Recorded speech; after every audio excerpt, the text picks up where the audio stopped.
Before cutting any I-joist, make sure to check with your supervisor that you're cutting the appropriate length. The reason for this is that all TGI floor systems come in a specific puzzle-like plan.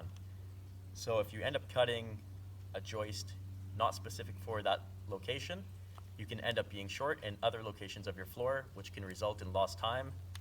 So cutting the proper length I-joists for the proper area is very important. Once you've determined the length that you're supposed to cut and the I-joist that you're supposed to cut from, take your measurement, always making sure that you're cutting, measuring off of the factory edge, and by this you can tell that that end will be painted in either green or gold or some other color, so that way you know that that's the factory edge. Another way to check if it's not painted or if it is painted on both ends is to check with your framing square, flush on the end, and make it flush with the top edge or bottom edge and the end.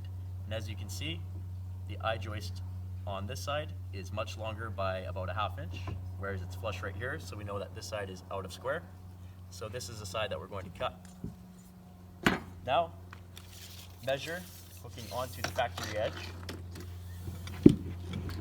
Measure to the number that you're supposed to cut, whatever that number may be. Put a pencil mark.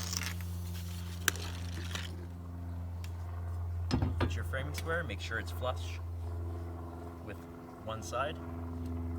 Line it up with your pencil line. And using your pencil, scribe the entire I-joist.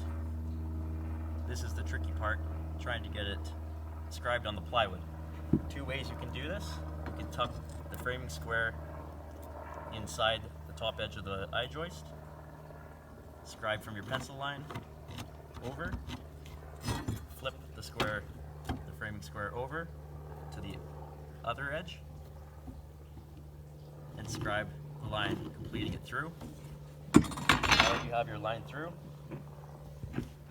make sure before cutting that you have your safety glasses on, ear protection, and also set the depth, again, a ¼ inch, just past the thickness of the I-joist. Right about there. Set it.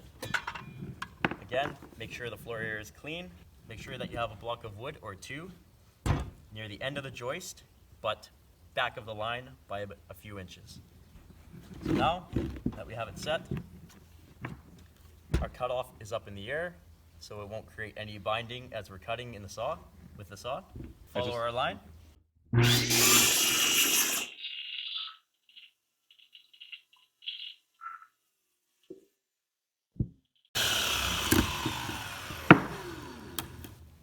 Nice and straight. And that's how you cut your I-joist.